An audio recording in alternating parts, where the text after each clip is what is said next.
Good afternoon, teachers and other employees of the Marion County School System. Thank you for taking this time to come and visit with me. I'd like to keep this as informal as I possibly can. I've already shared with you that I'd really prefer being down there on the floor with you, but I have been sent up here to the stage to do my duty, so that's where I'll be. I'd like to think that this is the first of many opportunities that I'll get to have the chance to come out and visit with you personally and to see what you do in your classrooms on the job each and every day. I don't get that many of an opportunities to do that, and I certainly am going to work on that. So welcome back from spring break. Welcome to Florida testing season. You know it's here upon us, and I know you've got your kids ready, and you're all excited to be here. Ha, ha, yeah, you're excited to be here. You can, I appreciate that. I'm going to be doing a relatively simple PowerPoint presentation today. You can follow along with me. I'll do mostly talking up here, and you don't have a whole lot to read. And I have to tell a story on myself that 17 years ago, when I became the principal of Forest High School, I was there for the summer getting ready, and I was told that, George, we're going to make it so you just really knock the top off on your first faculty meeting with all the faculty members there. And I said, okay, I've got my notes and I've got my brand new forest green blazer. What are you talking about? And this person said to me, you're going to do a PowerPoint presentation. And I looked at her and I said, a power what? And that was 17 years ago. You use them in your classrooms each and every day, but I do not use them very often, and I've had help putting this one together also, and I appreciate that. This event this afternoon is not rehearsed. I did practice a little bit this morning. I had about 200 of your colleagues meet with me at the Forest High School auditorium this morning, and then we have one more presentation at 4 o'clock this afternoon. As I've already announced, we will be videoing this for those who could not attend this afternoon. I'd like to thank the Westport facility, Jane Elspelman and her administrators, for welcoming us here today, for her technical department for helping us tape today's program, and for providing for us this very nice venue, and also thank our TV guys also that are doing this. And a special thanks goes out to our Golden Apple Teachers Academy. You may have seen some of them standing in the back in their black blazers. They're going to be walking around in a few minutes, and if you have any questions, they'll be walking around passing out some blank cards for you to visit or to write down your questions. Easy ones only, please. And then we'll do that question and answer period near the end. Our format today will be pretty simple. I'll talk for a few minutes, share some information about the school system, from my perspective.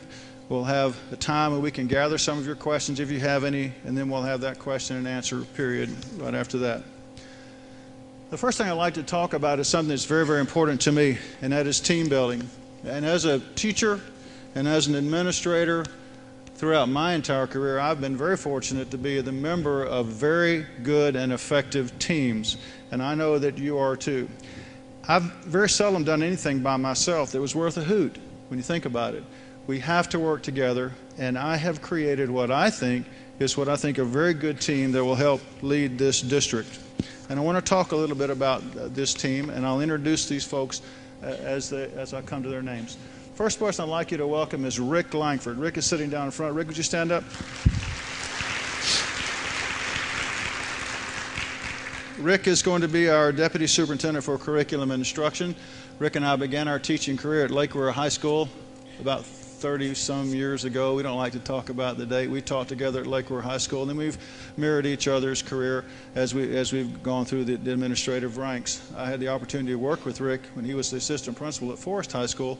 Then he replaced me at Forest High School as principal, and then went to serve at Vanguard High School, and is currently going to be working on our staff and a very valuable part of our district team.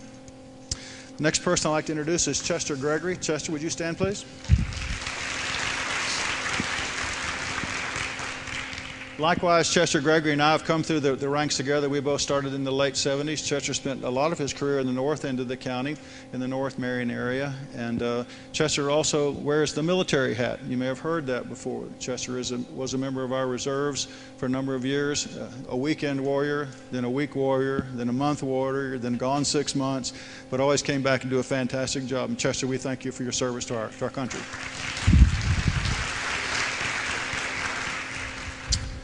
The next individual is Theresa Ellis. Theresa, would you stand, please? Now, this is a lady you have to be nice to, because Theresa in our business services, she manages our checkbook for us. Payroll is under her jurisdiction. And incidentally, everybody got their paycheck in January with a brand new office system and a brand new business system that Theresa and her staff and many in our district spent the entire Christmas vacation working. So we appreciate that. Theresa has helped me deliver what I promised and will continue to promise, and that is to deliver to you, our employees, and to our community a transparent accounting of our entire budgeting process. This is very, very important. We don't need to have any secrets from each other, and we will not as long as I have an opportunity to serve as your superintendent. We're going to be as transparent as possible. We share this information with each other. We share it with you, and we will continue to do that. And I thank Theresa for helping me along along that journey. Next member I'd like to introduce you to is Lisa Krysalka. Lisa, down front. Lisa is our Executive Director of Human Resources. Lisa comes to us as formerly the principal of Bellevue Middle School. Prior to that, assistant principal at Bellevue Middle School. Prior to that, dean at Bellevue Middle School. Prior to that, you get my drift. We got Theresa out of Bellevue Middle School after she's been trained appropriately, and she's doing a great job in HR for us, and we thank her for what she's doing there. My comrade for the last 7 years, Julie Shealy. Would you stand, please, Julie? Julie is staying in her position as Executive Director of School Development and Evaluation. This position, again, was created about 8 years ago by our school board to assist the superintendent as we monitored our schools and worked directly with our principals. I explained it to my mother, who is a retired educator, as that we serve as the liaison between the school district and the school through the principal and his or her staff. Julie will continue in that role, and we'll be adding some other folks to help her in that capacity also. Our next person on our core team is Mark Vianello. Mark, would you stand?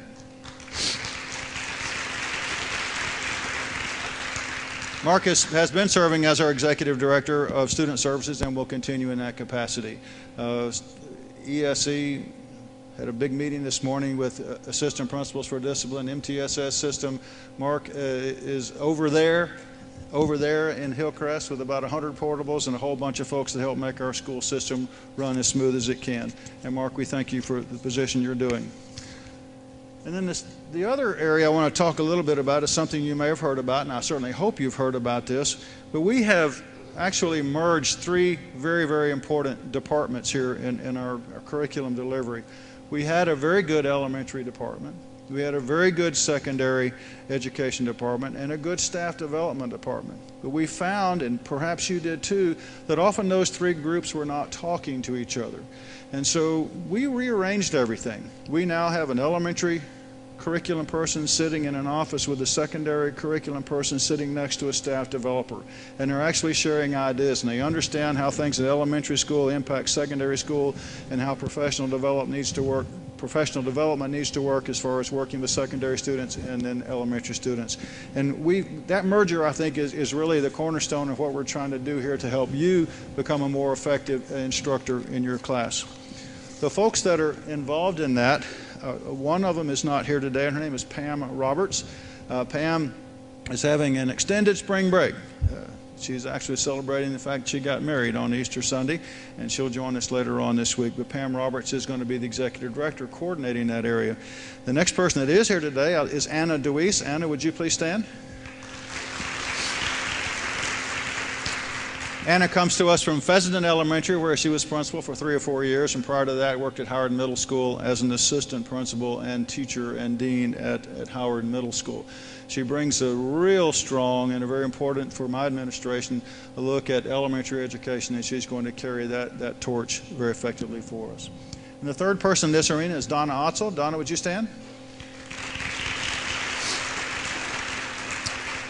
Donna, also working in K-12 academic services. I guess I should say that Pam brings the middle school connection to this, Anna, the elementary, and Donna, the secondary or the high school arena. Donna and I first met a number of years ago when she was a teacher at Vanguard High School. And these three folks work together with this new department, K-12 academic services, are doing absolutely marvelous things to help you to be able to help your children in your classrooms each and every day. And what they're doing is powerful over there, and I hope you get an opportunity to experience that.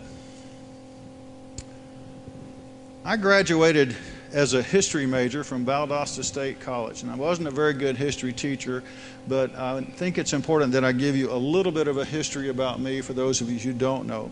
I am a product of the Marion County Public School System. Both my parents, were teachers here in the Marion County School System. I attended Central Elementary School, Osceola Junior High when we had the junior high system, and graduated from Forest High School in 1972. 2 years after that, I graduated from our local community college and went to Valdosta State College right across the Georgia line. That's about as far north as I was willing to venture at that time.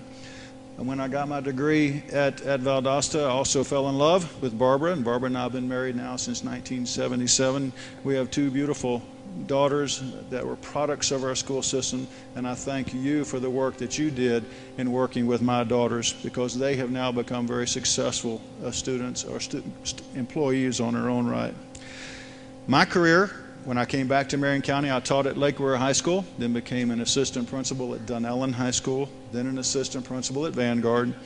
Then I had the opportunity to go to Sunrise Elementary School and become a principal there, and that was a joy. It lasted only 15 months because Superintendent John Smith said, back to the big kids, and I went to Forest High School, where I served as principal for 9 years. And now for the past 7.5 years, I've served at the district office, again, working with Mrs. Shealy as a liaison between the superintendent and our schools. I'm very proud of what we do, and that's why I say that, because I'm very proud of what you do in our school system. I think we have a great school system, and I'm excited to be a part of it with you. But we have made some changes, and we need to ask ourselves, why did we make change? And then, where is Marion County Public Schools today? And then the next question, of course, is where are we headed? I think it's important that we leverage specific measurement devices to plot our course. And George Tomyn, for those of you who know him, is not a data person, but I understand the importance of measurement, of accurate data to help us along this journey. And I'd like to share some things with you that were a little concerning to me, or quite concerning to me, and I think you will see that also.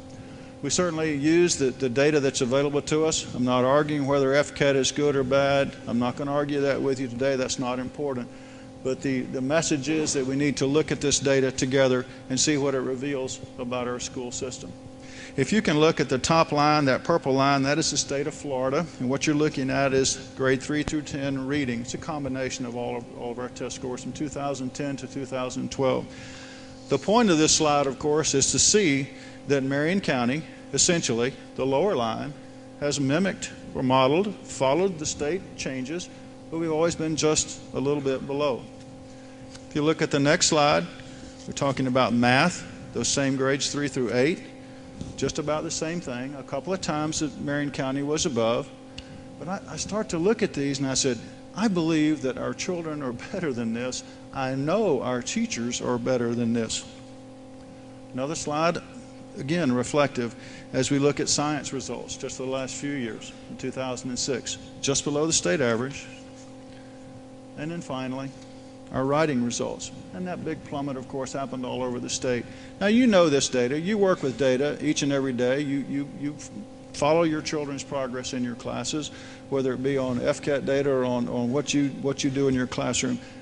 But I think we do better than this. I think we're doing better, and we have to do better for our students. So where are we headed, and then how are we going to possibly get to where our line is above the state as a county? Yours as an individual teacher may be above it already. We want everybody in Marion County to be above that line. I think that when you plot your course, it's very important to have some sort of a plan. And our district is working on a strategic plan, and two things are going on right now. By law, our school board must have a strategic plan, and I am working with them, and they are working with the Florida School Boards Association to come up with a strategic plan. And like most things, the school board says, okay, Mr. Superintendent, you give us an idea where you want to go, we'll help you tweak it. And so we've had the opportunity to work on something. I'm going to show you in just a minute what that is. We've also gone through several exercises over the last 3 months with your principals, in which we have asked them to identify needs coming from you, to identify the needs, any barriers we might have to overcoming those needs, and we've worked with them, and it's eventually going to be trickling down to you actually in the classroom. But this is a document that I'd like you to look at for just a second, if you would. This is what I envision. We need to have the big word drafts stamped across the top of this. And you don't need to worry about the fine print on either side in the left-hand column or in the right-hand column, but I want you to focus on the middle section for just a second.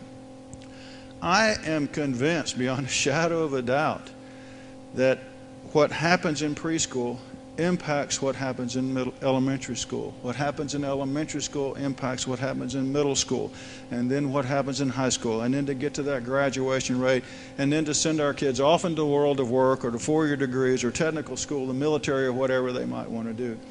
And I think this particular strategic plan, this visual that you see in front of you, really represents what we're trying to do in our K-12 academic services, is to get everybody on the same page, pushing our children toward a successful career, a successful time here in Marion County Public Schools. You know that we do have successful students in our school system because they come back and tell you. I know they do, because people are always telling me and thanking me for the job that our teachers have done in our school system. We just need to get everybody on the same page and understanding the importance of how this is it's a 13-year plan so we can make our students be successful. Just look in the mirror, folks. I believe, without a shadow of a doubt, that our teachers are the key to make this plan successful. Yes, I told you that our school board was working on a strategic plan. And yes, I said our principals are working on it, and it's going to trickle down to you over the next few months, because we have to create an environment in which we are supportive of what you do in the classroom each and every day, because you make it happen where you are. I believe we have some challenges. Without a shadow of a doubt, there's a lot on your plate and a lot on our plate right now. You know that we are all experiencing being trained and or retrained in the Common Core curriculum and the Common Core delivery system for our students. I think it is good stuff. It gives us the opportunity to be able to compare ourselves with other school districts and other states in an appropriate fashion. When you think about it right now, let's compare the state of Florida with the state of Wisconsin. State of Florida has tourism and orange trees, let's say. Wisconsin has wonderful cheese. Now come on, how in the world do you compare? And that's exactly what we're doing now with our different curriculums and different assessments that we're giving our students all across the United States. Once we all adopt the Common Core and look at this, this will give us a better idea about where you are and where we are. And I'm convinced also that if you use those great strategies that our K-12 academic services is providing for you through great professional development, you're going to see Marion County scores be above those scores of the state. Second challenge we have is resource management or budget.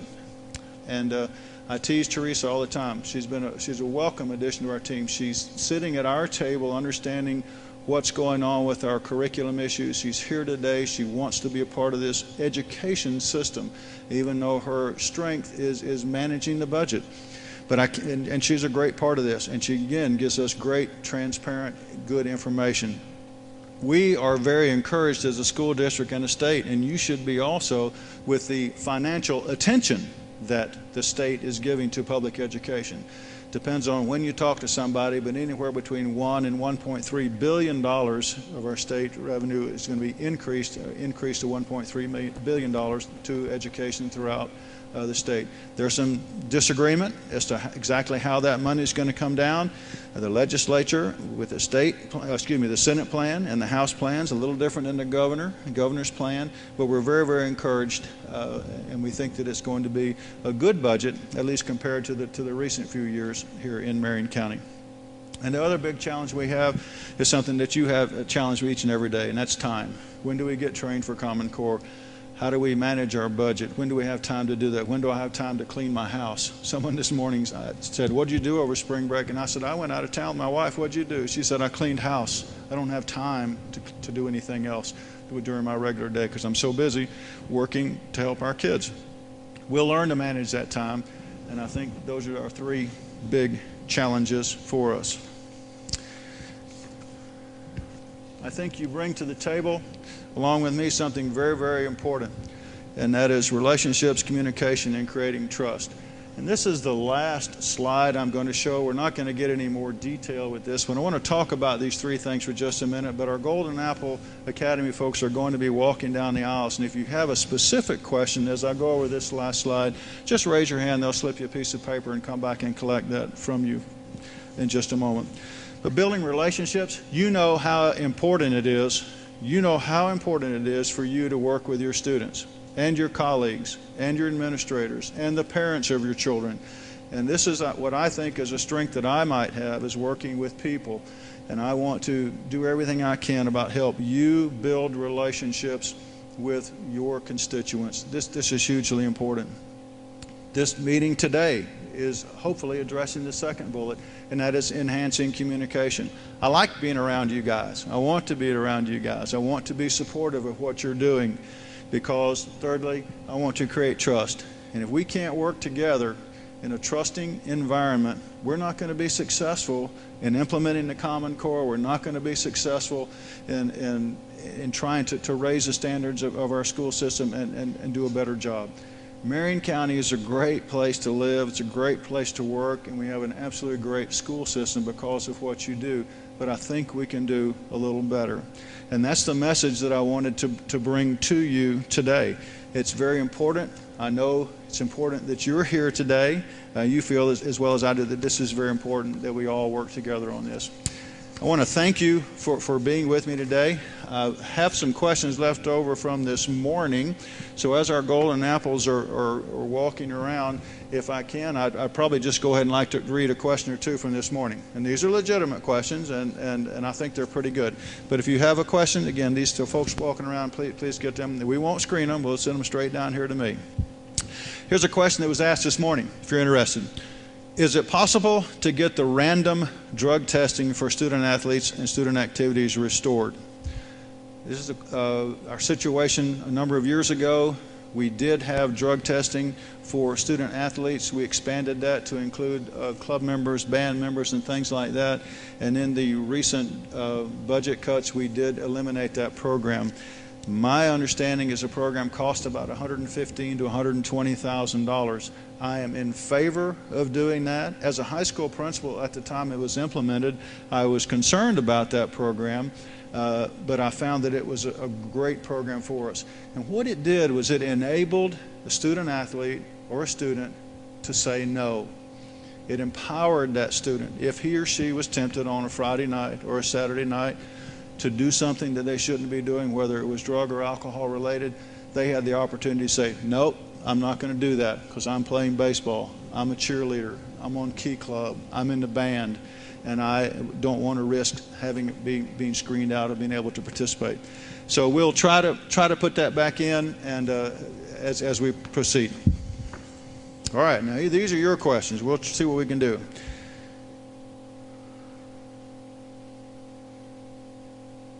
Okay, when evaluating the shared school teachers and the possibility of redistributing the positions in schools, who is our contact person to offer advice about pairings? Okay, I'm sorry. This is in reference to art, music, and media. All right, this is a great question because I had this question earlier today also. This involves what we have done for the last 2 or 3 years with elementary art, music, media specialists. And a few years ago, we actually dabbled with this in our secondary schools. When, in the past 3 years, when an art elementary or elementary music or media person retired or left the school system, we did not replace that person.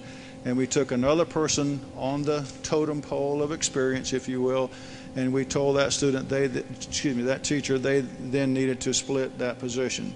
So the question is, are you still going to do that this year? I'll go back and answer that this way. George Tomyn is committed to the fact that art, music, and media are very, very important things that we have in our school system.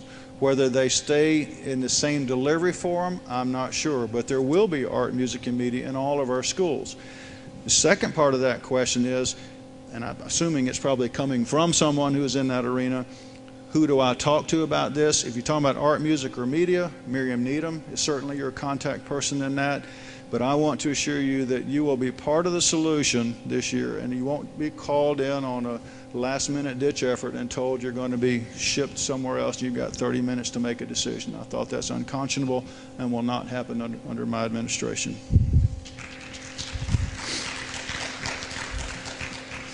Can you tell us about any teacher cuts that may take place? Well, I certainly don't want to do that at all. We are trying to do everything we can in our power to make a pledge to meet class size. And class size, of course, is in the core classes, and we're doing everything we can to do that. Again, I can share with you that we're encouraged about the words that come from our state legislature. Any financer or any funds that do come down from our legislature, of course, must be bargained.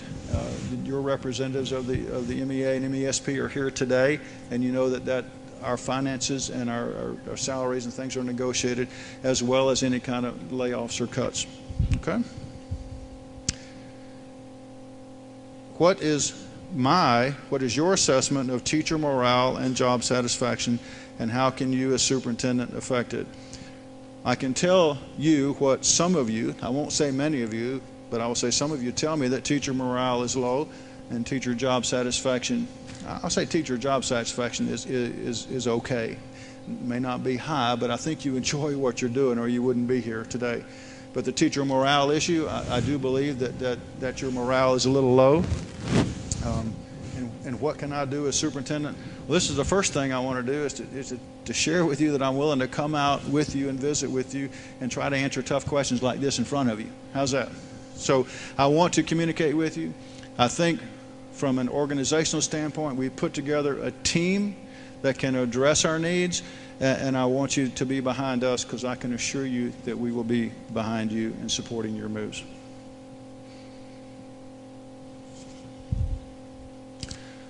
What will the assessment measure be in place to hold teachers accountable for student growth when Common Core is fully in place?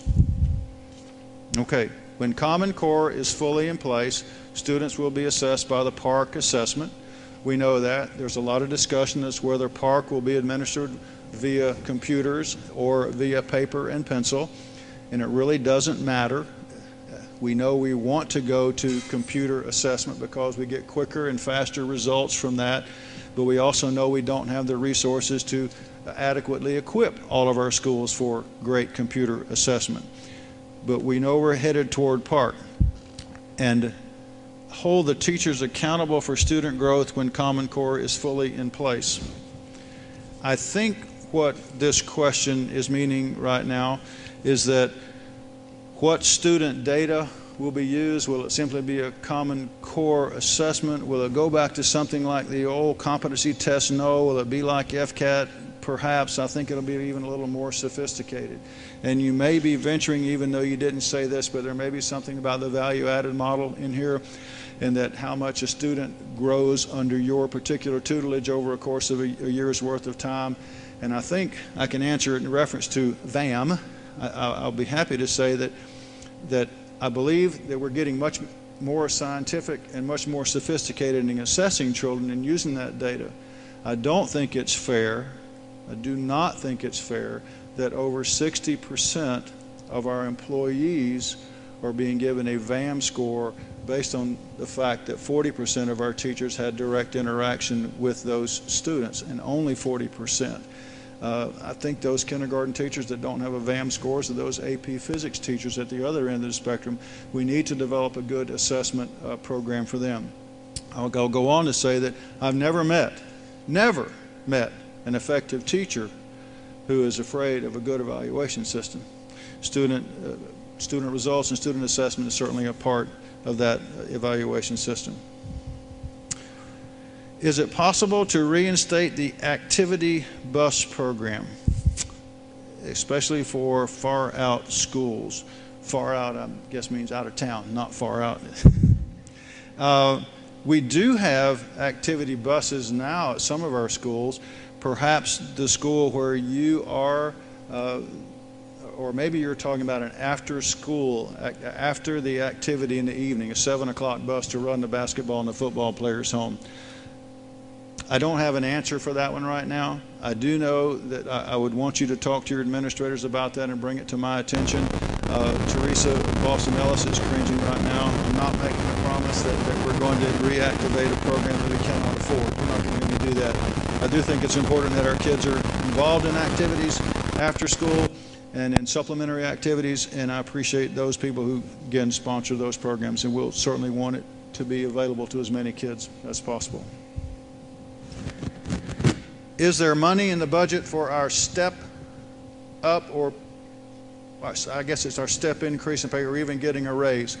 We don't have our budget yet. And Teresa's breathing a sigh of release now that I didn't say anything about that. Again, I'll say we are encouraged. We believe that we're going to be getting more money from the state, but I cannot make a commitment to saying what that raise or step, whatever it might be this year. Certainly that'll be involved in the negotiation and process. Oh, here's a tough one. I'm going to have to get some help on this one. Since the writing scores have dropped so dramatically, if you were to focus on a particular study, what would you choose as an important means to correct that problem? Yes. That would be my answer. I do know that the more writing you do, the better writer you become.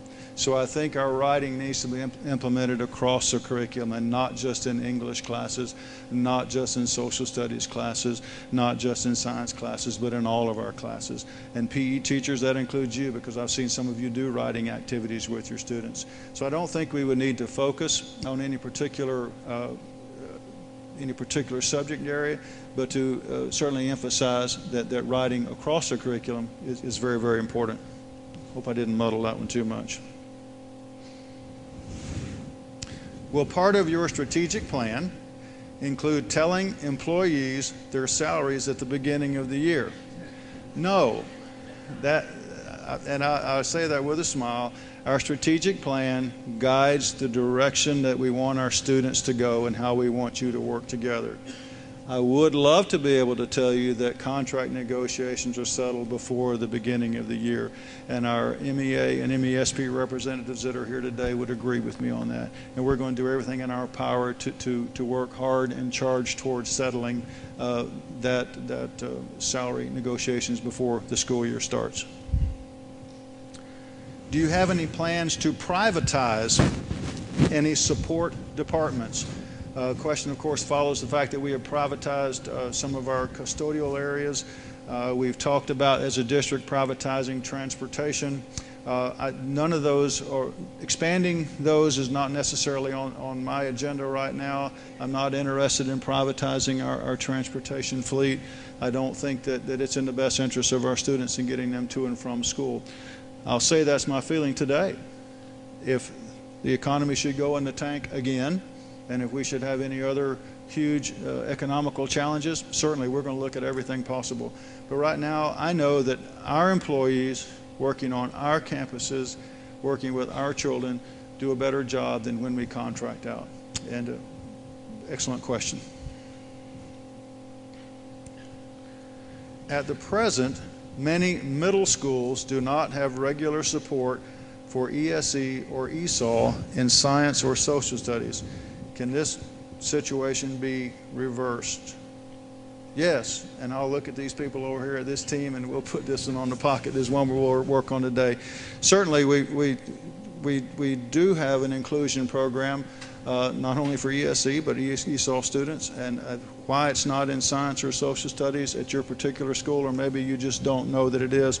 I'm going to set this card aside over here, and if you have a particular interest, if that's your question, if you'd grab one of these curriculum folks down here, Mrs. Otzel, Ms. DeWeese, Mr. Langford down here before you leave today, we'll try to find out some more about that issue for you.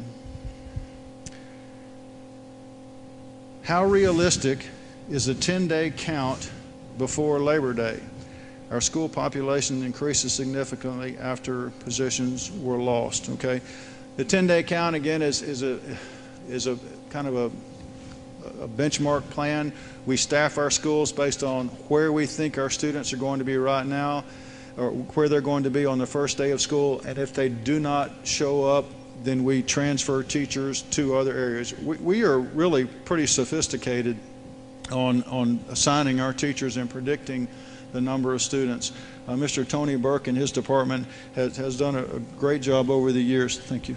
Has done a great job over the years predicting our students. We just don't know exactly where they're going to be all the time.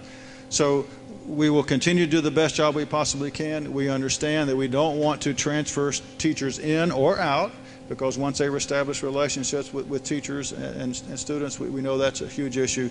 But that is something that we are constantly addressing.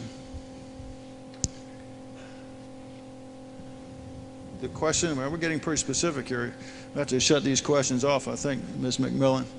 Will you allow transfers of special areas, it says special area teachers, to a position of a retiring teacher during the transfer period? Deb Miller is not here today, but there will be a transfer period. And if you were certified, you would have the opportunity to request a transfer to any certification that you might be certified for. If you have specific questions on how that's going to work, to my knowledge, we haven't even set the specific date yet on when that's going to be, but it will be coming up in the near future. But Deb Miller would be your contact. If you can't get through to Deb, we can get with Lisa Krysalka in our HR department. Any thoughts about switching school starting times of elementary back as they were before? And I guess your question means that high schools used to start at 7:30 and end at 2:30, and then we had practices all afternoon. Elementary school started at 9 and ended at 4. Well, we had a big deal when we changed the times back over, and there are two big deals. First of all, elementary teachers realized it was really a good thing to have their kids before lunch, and the longer the time they had them before lunch, the better their kids did. And you can see our county test scores went up as a result of that. I think that goes across the board. Everybody does a lot better before lunch. Whether you're a teacher sitting here afternoon listening to me, or whether you're a student in second grade, you do better before lunchtime. I will share with you also that when we switched our times, because of the way our transportation buses are routed, it would take more buses because of the greater distance that our high schools travel for turnaround time. So we've actually saved a great deal of money in addition to enhancing the educational times of elementary students. What we'd love to have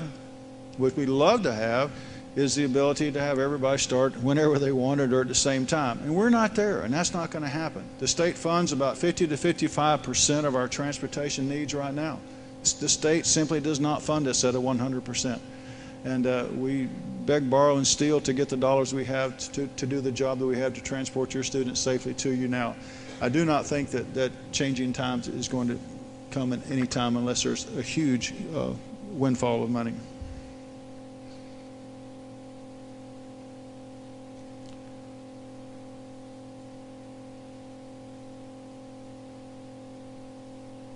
I'll have to come back to that one, excuse me.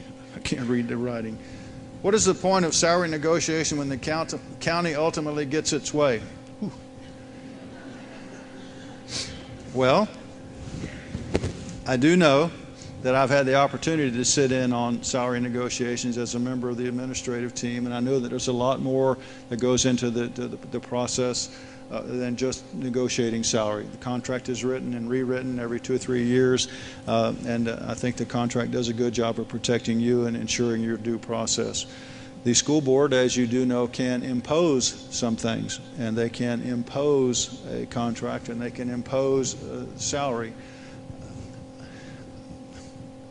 I'm not going to say that because I've never been superintendent during this process.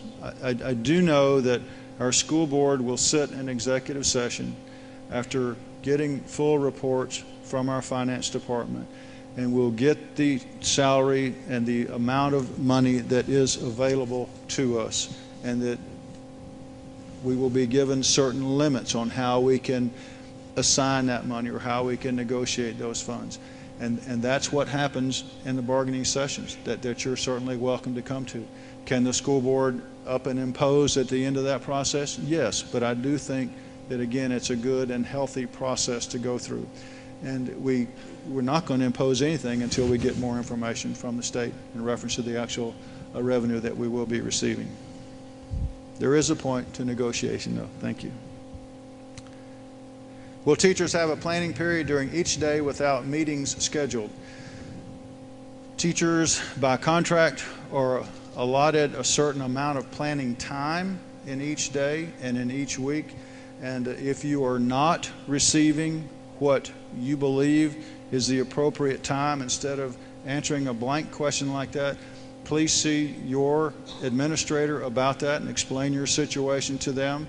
Please see your union representative, and then come and tell someone at the district staff. Because in negotiations, instead of just trying to answer a blanket question like this, we always say, and I think it's appropriate that we say, where is it happening? What is the situation? Tell us the specifics. Then we will, as administrators, go out, and if it is an administrative issue, we will correct it. That's my pledge to you. Money is a problem. I know. I don't have enough of it. Our secondary students need vocational classes, live shop, and home economics. My thoughts on that. Absolutely, I can't agree with you more. But I will share with you that it's really not an issue of money as to whether these programs are available or not. The issue is that so many students need remediation based on state requirements that they're in their regular courses, English, math, science, and social studies. Then they also have to take remedial courses also. It's not a Marion County requirement, it's a state requirement. And as a result, that's why fewer students are in vocational classes. And I believe those classes are very, very important. Most of our high schools, and Rick Langford can address this, and if this is your question, please see him afterwards. Most of our high schools, I think, are doing everything they can to go back to some sort of a 7-period-a-day delivery, some sort, so they can add some electives for our students. And I think, and I can't agree with you more that those programs are important. What is your position on giving more tools for student management or discipline officers to keep my students in school rather than just suspension? Well, my position is, if hidden in this is bringing back corporal punishment, no, George Tomyn is not in favor of bringing back corporal punishment to our schools. I don't think that it is an effective tool that we use today.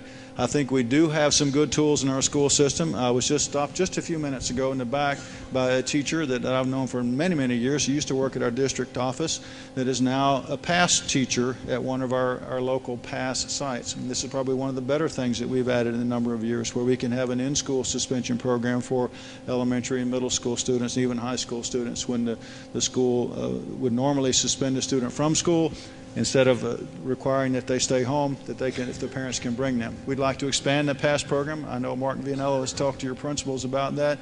If you have an opportunity at your school setting in which you can volunteer a unit or a part of a unit or something like that, that we can start a PASS program, I think we do a good job with that, and certainly see Mark, and he would like to do more of those programs. I think our deans have the tools. They met this morning. If this is coming from a dean, I need to see you, because I need to know what you're talking about here.